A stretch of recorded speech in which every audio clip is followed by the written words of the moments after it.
Hello, I'm Jeffrey Ham, equity analyst for Briefing.com. Today is Thursday, February 28th. The major indices remained in negative territory for the entirety of trading on Thursday, as weak economic and corporate news weighed on the market.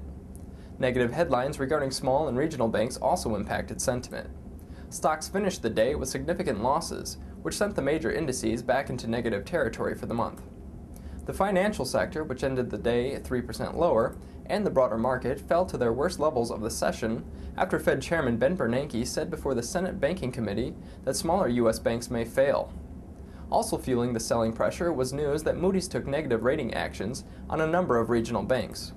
Moody's cited the banks' exposures to commercial real estate. Adding to the financial sector's weakness was news J.P. Morgan had its earnings estimate cut by Goldman Sachs and Merrill Lynch. A pair of worse-than-expected economic reports kept buyers on the sidelines as well.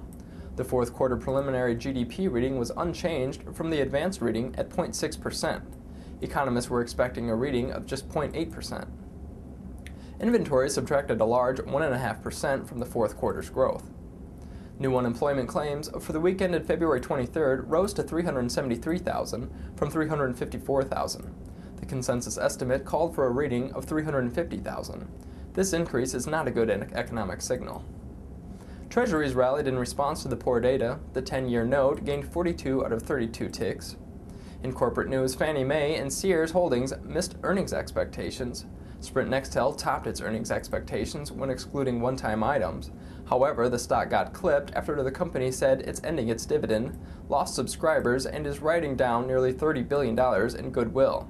The goodwill write-down is related to the premium Sprint paid for Nextel and is a non-cash charge.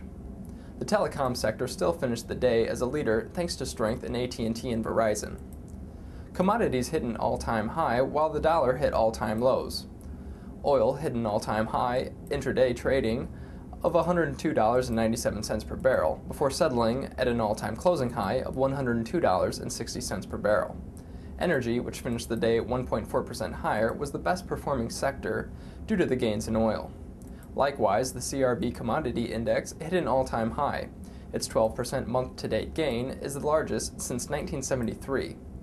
The dollar index fell to lifetime lows as the euro climbed to lifetime highs. 1 euro now buys $1.52. I'm Jeffrey Ham for Briefing.com. Thanks for listening and have a great evening.